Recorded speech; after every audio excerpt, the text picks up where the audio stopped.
अगर हम पिछले एक दशक के आंकड़ों पर नजर डालें ना, तो भारत ने अपनी सोलर क्षमता को लगभग 50 गुना बढ़ा लिया है। अक्टूबर 2025 तक हम 129.92 गीगावाट के एक बहुत ही विशाल आंकड़े तक पहुंच चुके हैं, मतलब 50 गुना ग्रोथ। सुनने में तो ये बहुत ही शानदार लगता है। बिल्कुल, अगर हम सिर्फ सतह पर देखें तो ये एक ऐसी सक्सेस स्टोरी है जिस पर हर भारतीय को गर्व होना चाहिए। लेकिन एक सवाल दिमाग में आता है, अगर सब कुछ इतना ही परफेक्ट है तो फिर इस सेक्टर की सबसे बड़ी कंपनियों में से एक रातों रात अपने इंटरनेशनल ऑपरेशंस बंद क्यों कर रही है? क्यों करोड़ों रुपए एक झटके में राइट ऑफ किए जा रहे हैं? यही तो सबसे दिलचस्प बात है। सही कहा। तो आज के इस डीप डाइव में हम भारत के इस चमकते हुए सोलर बूम के पीछे जो दरारें हैं ना, उनका गहन विश्लेषण करने वाले हैं। क्योंकि जब कोई भी इंडस्ट्री इतनी भयंकर स्पीड से बढ़ती है तो वो अपने पीछे कई सिस्टमैटिक कमजोरियां छोड़ जाती हैं। बिल्कुल। और अगर इस पूरी सिचुएशन को मुझे एक लाइन में समझाना हो तो मैं कहूंगी कि भारत का सोलर सेक्टर इस वक्त एक बहुत बड़े ट्रांजिशन से गुजर रहा है।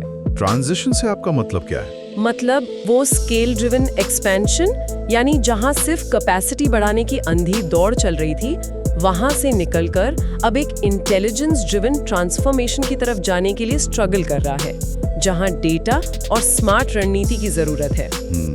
Intelligence driven transformation. हाँ, और आज की चर्चा के लिए हमारे पास दो बहुत ही सॉलिड सोर्सेज हैं। पहला है बोरोसिल रिन्यूएबल्स की Q1 FY26 की रिपोर्ट, जिसके वित्तीय फैसलों में बहुत बड़ी रणनीतिक उथल-पुथल छिपी है। और दूसरा सोर्स है VP रिसर्च कंपनी की रीवा फ्रेमवर्क रिपोर्ट। रीवा यानी रेजिलियंस, इंटेलिजेंस, विजन और एनालिसिस। हाँ, ये फ्रेमवर्क पूरे इकोसिस्टम का एक तरह से एक्सरे कर देता है। बिल्कुल। और ये दोनों सोर्सेज मिलकर हमें ये बताते हैं कि कहानी सिर्फ मेगावाट या गीगावाट के आंकड़ों तक सीमित नहीं है। तो चलिए इस कहानी के सबसे नाटकीय हिस्से से ही शुरू करते हैं। मतलब बोरोसिल रिन्यूएबल्स का यूरोप से वो अचानक बाहर निकलना। 4 जुलाई 2025 को बोरोसिल की जो जर्मन सब्सिडियरी है हाँ, ग्लास मैन्युफैक्चर ब्रेंडनबर्ग, करेक्ट, GmbH, उन्होंने जर्मनी के कॉर्टबस कोर्ट में इंसॉल्वेंसी या कह लीजिए दिवालियापन के लिए अर्जी दे दी। अब बाहर से देखने पर तो किसी भी बड़ी भारतीय कंपनी का यूरोप जैसे बाजार में फेल होना एक बहुत बड़ा सेटबैक लगता है। वहाँ की ऐसी क्या भू राजनीतिक और वित्तीय स्थितियां बिगड़ गई कि उन्हें इतना कड़ा कदम उठाना पड़ा? देखिए, ये कोई रातों रात लिया गया फैसला नहीं था। इसके पीछे की जो फाइनेंशियल मजबूरियां और खास तौर पर चाइना की जो आक्रामकता है, उसे समझना होगा। चाइना की डंपिंग की वजह से? Right, exactly. चाइना और कुछ साउथ ईस्ट एशियन देशों ने यूरोप के मार्केट में सोलर मॉड्यूल्स की इतनी भारी डंपिंग की कि उसका असर सिर्फ काइसिस पर नहीं पड़ा। इस डंपिंग ने यूरोप के पूरे लोकल सोलर मैन्युफैक्चरिंग इकोसिस्टम को ही पंगु बना दिया। मतलब लोकल कंपनी सरवाइव ही नहीं कर पाई। हाँ, जब यूरोप में मॉड्यूल बनाने वाली कंपनियां ही शट डाउन होने लगी तो जाहिर सी बात है उनके लिए सोलर ग्लास खरीदने का तो सवाल ही पैदा नहीं होता। अच्छा, तो मतलब बोरोसिल का जर्मन प्लांट जिस सप्लाई चेन पर टिका हुआ था, वही सप्लाई चेन पूरी तरह से ढह गई। बिल्कुल वही हुआ। और अगर आप इसे फाइनेंशियल एंगल से देखें तो सिचुएशन बहुत अलार्मिंग हो चुकी थी। मैं आपको डेटा बताती हूँ जी। GmbH के सिर्फ ऑपरेशंस चालू रखने के लिए कंपनी को हर महीने लगभग 9 लाख यूरो। वेट, हर महीने 9 लाख यूरो? जी हाँ, 900,000 यूरो का कैश बर्न झेलना पड़ रहा था। ये कोई छोटा अमाउंट नहीं है। ये एक ऐसा घाव था जो कंपनी के ग्लोबल ऑपरेशंस का खून चूस रहा था। कोई भी कंपनी बिना डिमांड के इतना भारी कैश बर्न नहीं सह सकती। हर महीने 9 लाख यूरो का नुकसान। इसे समझाने के लिए मैं एक एनालॉजी देता हूँ। मान लीजिए एक बहुत बड़ा हरा भरा पेड़ है, लेकिन उसकी एक मोटी शाखा लगातार अंदर से सूख रही है और उसमें कोई बीमारी लग गई है। हाँ, सही उदाहरण है। तो उस पूरे पेड़ को बचाने के लिए भले ही वो कितना भी दर्दनाक हो, उस सूखती हुई शाखा को काटना ही पड़ता है, नहीं तो वो बीमारी पूरे पेड़ को खत्म कर देगी। बिल्कुल सटीक एनालॉजी है। और बोरोसिल के मैनेजमेंट ने भी यही किया। उन्होंने उस लीकेज को रोकने के लिए अपने Q1 FY26 के फाइनेंशियल रिजल्ट्स में 325.91 करोड़ रुपए का वन टाइम प्रोविजन लिया है। 325 करोड़ एक ही झटके में राइट ऑफ? हाँ, आसान भाषा में कहें तो जर्मनी में उनका जो भी इन्वेस्टमेंट फंसा हुआ था, उसे उन्होंने नुकसान मानकर अपनी बैलेंस शीट से हमेशा के लिए साफ कर दिया। सुनने में तो ये बहुत विनाशकारी लगता है। हाँ। मतलब 350 करोड़ का नुकसान। लेकिन मैंने देखा कि फाइनेंशियल मार्केट्स ने इस कदम को काफी पॉजिटिव तरीके से लिया। हाँ, इसके पीछे क्या लॉजिक है? लॉजिक बहुत सिंपल है। अब फ्यूचर में इस जर्मन सब्सिडरी का जो लगातार होने वाला घाटा था वो बोरोसिल के कंसोलिडेटेड नतीजों को नीचे नहीं खींचेगा। अच्छा, मतलब जो ड्रैग था वो खत्म हो गया। यानी रिटर्न ऑन कैपिटल एम्प्लॉयड और ईपीएस यानी अर्निंग्स पर शेयर, जीएमबी का ये कैश बर्न इन दोनों मैट्रिक्स के पैरों में एक भारी पत्थर की तरह बंधा था। और उन्होंने वो पत्थर काट दिया। एग्जैक्टली तो अब आगे की तिमाहियों के लिए उनकी बैलेंस शीट काफी क्लीन और लाइट हो गई है। ये एक बहुत ही कूल लेकिन प्रैक्टिकल कदम है। तो जर्मनी से हाथ खींचने के बाद कंपनी अपना सारा पैसा और फोकस कहाँ लगा रही है? वो पूरा फोकस अब भारत के डोमेस्टिक मार्केट पर शिफ्ट कर रहे हैं। और यही बात मुझे सबसे ज्यादा हैरान करती है। मतलब रणनीति बिल्कुल 180 डिग्री घूम गई। एक तरफ जर्मनी में अपना भारी नुकसान बुक करके प्लांट बंद किया और दूसरी तरफ भारत में वो 950 करोड़ रुपए का भारी भरकम कैपेक्स करने जा रहे हैं। हाँ, 950 करोड़ का डोमेस्टिक कैपेक्स, एक ही कंपनी, दो मार्केट्स और इतनी अलग अलग अप्रोच। ऐसा क्यों? क्योंकि भारत सरकार का जो पॉलिसी रुख है वो यूरोप से एकदम अलग है। यूरोप ने अपने लोकल इंडस्ट्री को डंपिंग से बचाने के लिए कुछ खास नहीं किया। उन्होंने मार्केट खुला छोड़ दिया। हाँ, लेकिन भारत सरकार ने दिसंबर 2024 में चाइना और वियतनाम से आने वाले ग्लास पर सीधे 5 साल के लिए एंटी डंपिंग ड्यूटी लगा दी। 5 साल के लिए सीधा बैन, मतलब टैरिफ बैरियर। बिल्कुल। और इस एक फैसले ने डोमेस्टिक मार्केट के लिए एक बहुत बड़ा सुरक्षा कवच खड़ा कर दिया। अब डेटा देखिए, इस ड्यूटी के बाद Q1 FY26 में डोमेस्टिक सोलर ग्लास की कीमतों में 31% की ईयर ऑन ईयर बढ़ोतरी देखी गई। 30% का प्राइस जंप, ये तो किसी भी मैन्युफैक्चरर के लिए लॉटरी लगने जैसा है। हाँ, और इसी फेवरेबल माहौल को देखकर बोरोसिल ने अपना एक्सपेंशन प्लान और भी अग्रेसिव कर दिया है। पहले उनका प्लान 500 टीपीडी यानी टन पर डे का प्लांट लगाने का था, जिसका खर्चा शायद 675 करोड़ के आसपास था। हाँ, करीब 675 करोड़। लेकिन अब उन्होंने कैपेसिटी बढ़ाकर 600 टीपीटी कर दी है और प्रोजेक्ट की कॉस्ट बढ़कर 950 करोड़ हो गई है। मतलब उनकी जो मौजूदा 1000 टीपीटी की क्षमता है जी, उस पर ये सीधा 60% का इंक्रीमेंट है। बिल्कुल। और सबसे स्मार्ट बात ये है कि इस भारी कॉस्ट को कवर करने के लिए वो कर्ज के बोझ तले नहीं दबना चाहते। फंडिंग गैप को भरने के लिए बोर्ड ने 379.52 करोड़ के प्रेफरेंशियल इक्विटी इशू को मंजूरी दी है। इक्विटी इशू जी। और इसमें इन्वेस्ट कौन कर रहा है? इसमें अबैकस, निवेशाय और डीएस ग्रुप जैसे बड़े और समझदार इन्वेस्टर्स शामिल हैं।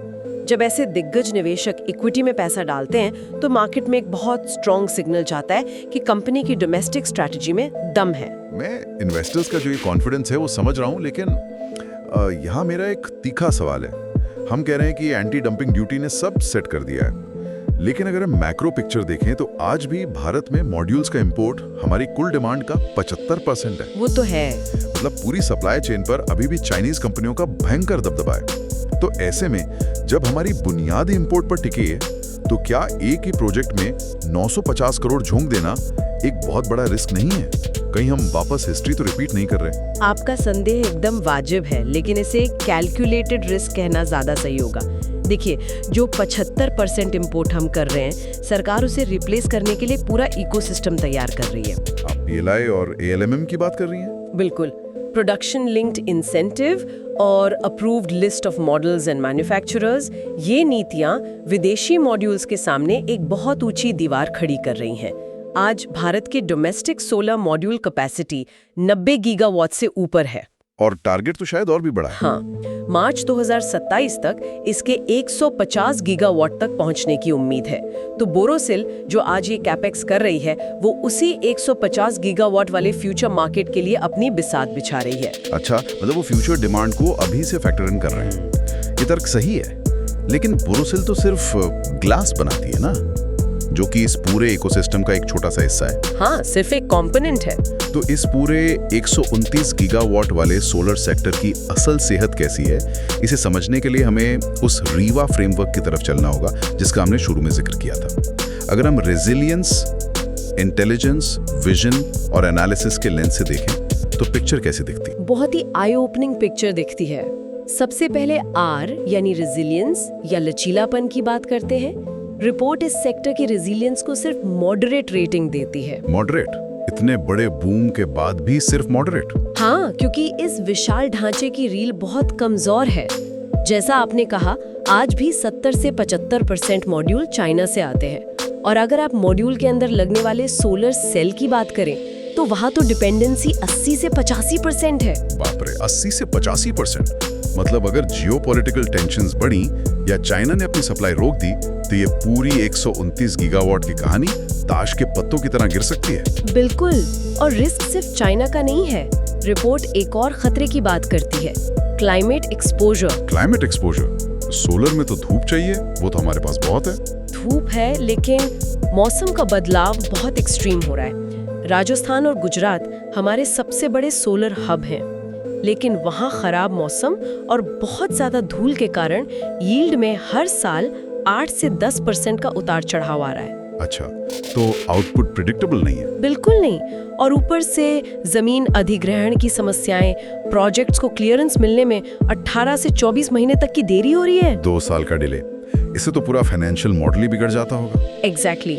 अब चलिए रीवा के दूसरे पिलर पर आते हैं, आई यानी इंटेलिजेंस। मुझे लगता है ये सबसे डरावना हिस्सा होने वाला है। आप सही सोच रहे हैं। डेटा इंटेलिजेंस में इस सेक्टर को लो मॉडरेट रेटिंग मिली है। ये सेक्टर का सबसे कमजोर पहलू है। इसका सबसे बड़ा सबूत है हमारी डिस्कॉम्स यानी बिजली वितरण कंपनियों का परफॉर्मेंस। उनके पेमेंट्स का इशू तो हमेशा से रहा है। हाँ, लेकिन अब भी जनरेटर्स को पेमेंट मिलने में 145 से 180 दिनों की देरी हो रही है। 180 दिन, मतलब सीधा 6 महीने का डिले।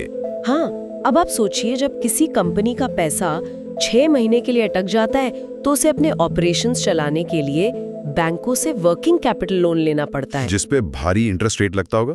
बिल्कुल, और वो इंटरेस्ट उनके प्रॉफिट मार्जिन को पूरी तरह से खा जाता है। तो ये सिर्फ कैश फ्लो का प्रॉब्लम नहीं है, ये एक सिस्टेमिक डिफेक्ट है। सही कहा। और इंटेलिजेंस की कमी सिर्फ फाइनेंसेस में नहीं है, ग्रिड के लेवल पर भी है। रिपोर्ट बताती है कि ग्रिड में रियल टाइम डेटा की कमी की वजह से हर साल 3 से 8% सोलर एनर्जी बर्बाद हो रही है। इसे ग्रिड कर्टेलमेंट कहते हैं। एनर्जी बर्बाद हो रही है, लेकिन कैसे? देखिए, सोलर एनर्जी दोपहर में पीक पर होती है, लेकिन बिजली की डिमांड शाम को ज्यादा होती है। हमारे पास ग्रिड में रियल टाइम सिग्नलिंग और अच्छी बैटरी स्टोरेज नहीं है। तो जब ग्रिड ओवरलोड होने लगता है दोपहर में, तो उसे ट्रिप होने से बचाने के लिए ऑपरेटर्स को सोलर प्लांट से आ रही बिजली को जबरन काटना पड़ता है। और पता है, कुछ खास दिनों में ये बर्बादी 40% तक पहुंच जाती है। 40% वेस्टेज? मतलब हम फ्री की धूप से बिजली बना रहे हैं, लेकिन कोई उसे इस्तेमाल नहीं कर पा रहा क्योंकि हमारा ग्रिड स्मार्ट नहीं है। बिल्कुल यही बात है। इस पर मुझे एक बहुत सही एनालॉजी याद आ रही है। ये कुछ ऐसा है कि हमने 129 गीगावाट की एक चमचमाती हुई सुपर फास्ट बुलेट ट्रेन तो बना ली है। ट्रेन तो बन गई, हाँ, लेकिन उस ट्रेन को चलाने के लिए जो पटरियां और सिग्नलिंग सिस्टम चाहिए ना, यानी हमारा डेटा और ग्रिड इंटेलिजेंस, वो आज भी 19वीं सदी का है। बिना सही सिग्नल के इतनी तेज रफ्तार वाली ट्रेन दौड़ाना किसी भी दिन एक बहुत बड़ा एक्सीडेंट करवा सकता है। ये बुलेट ट्रेन वाला एग्जाम्पल एकदम परफेक्ट है। बिना इंटेलिजेंस के ये पूरा स्केल एक खतरे में बदल सकता है। चलिए, अब इस फ्रेमवर्क के बचे हुए 2 हिस्सों पर आते हैं, विजन और एनालिसिस। विजन में तो हम शायद बहुत अच्छा कर रहे हैं। जी, विजन में इंडिया का स्कोर हाई है। पॉलिसी लेवल पर हमारे गोल्स बहुत क्लियर हैं। 2030 तक 500 गीगावाट रिन्यूएबल, जिसमें से 280 गीगावाट सिर्फ सोलर का लक्ष्य है। विजन तो सच में बहुत स्ट्रांग है, लेकिन एनालिसिस का क्या? मतलब डिसीजन मेकिंग कैसी है? एनालिसिस के मामले में रिपोर्ट इसे वापस मॉडरेट कर देती है, खास तौर पर अगर हम ईपीसी कंपनियों की बात करें जो इंजीनियरिंग और कंस्ट्रक्शन का काम ग्राउंड पर करती हैं। उनके मार्जिन्स का क्या हाल है? मार्च 2025 के डेटा के हिसाब से ईपीसी बिजनेसेस का ग्रॉस प्रॉफिट मार्जिन मात्र 4.54% है। वेट, सिर्फ 4.5%? इतने बड़े और रिस्की प्रोजेक्ट्स में?